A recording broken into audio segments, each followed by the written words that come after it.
board members, President Rao, Ms. Grant, thank you so much for giving me the opportunity to speak up here. I know that this is something that has not been provided before, and I really appreciate the extra effort you've made to make space for students here. I also wanted to thank you for accepting the funds from the state government in order to temporarily freeze tuition. It means a lot as someone who has seen many of my friends have to drop out or discontinue their education because of the cost. I had a much longer speech written, but the person who spoke just before me summed up my thoughts better than I ever could. So I wanted to address some of the underlying conditions I have seen here in my time at VCU and how it applies to this budget and to tuition.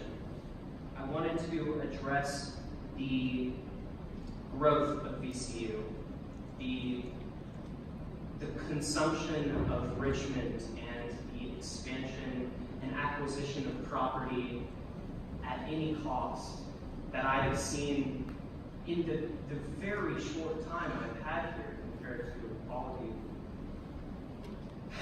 The narrative that ends up justifying these tuition increases, fueled by the expansion and the desire to create a more illustrious university, something more marketable and something more valuable. The running of the university as a corporation instead of a community has such deep, not just financial effects, but cultural and, like the past speaker said, mental, psychological effects on students and the community.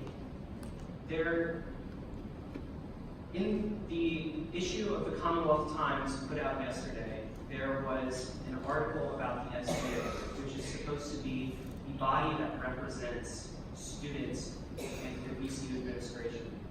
And simply put, the officer said it does not represent the diversity and inclusion that we have come to expect from this university. And I address this because this is why we have been told that we need to increase tuition. We have been told that the university needs to become something greater, but we're not addressing the people who it's supposed to be serving.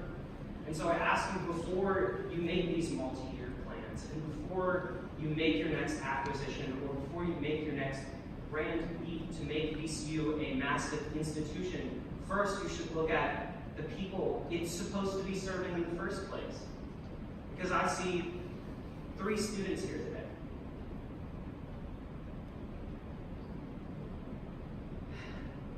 With that being said, I thank you again for freezing tuition, and I hope you can continue this, because for many of my peers, $106 is 14 hours of work. That's 2 days of work extra. And I know that minimum wage is something that you all have not accustomed to anymore. And I understand that there's a disconnect between the administration and the students, and I want that to be rectified. I will be graduating in May, and I hope that, even though my voice will not be here pushing anymore, I hope progress is made for more just and equitable university. Thank you for your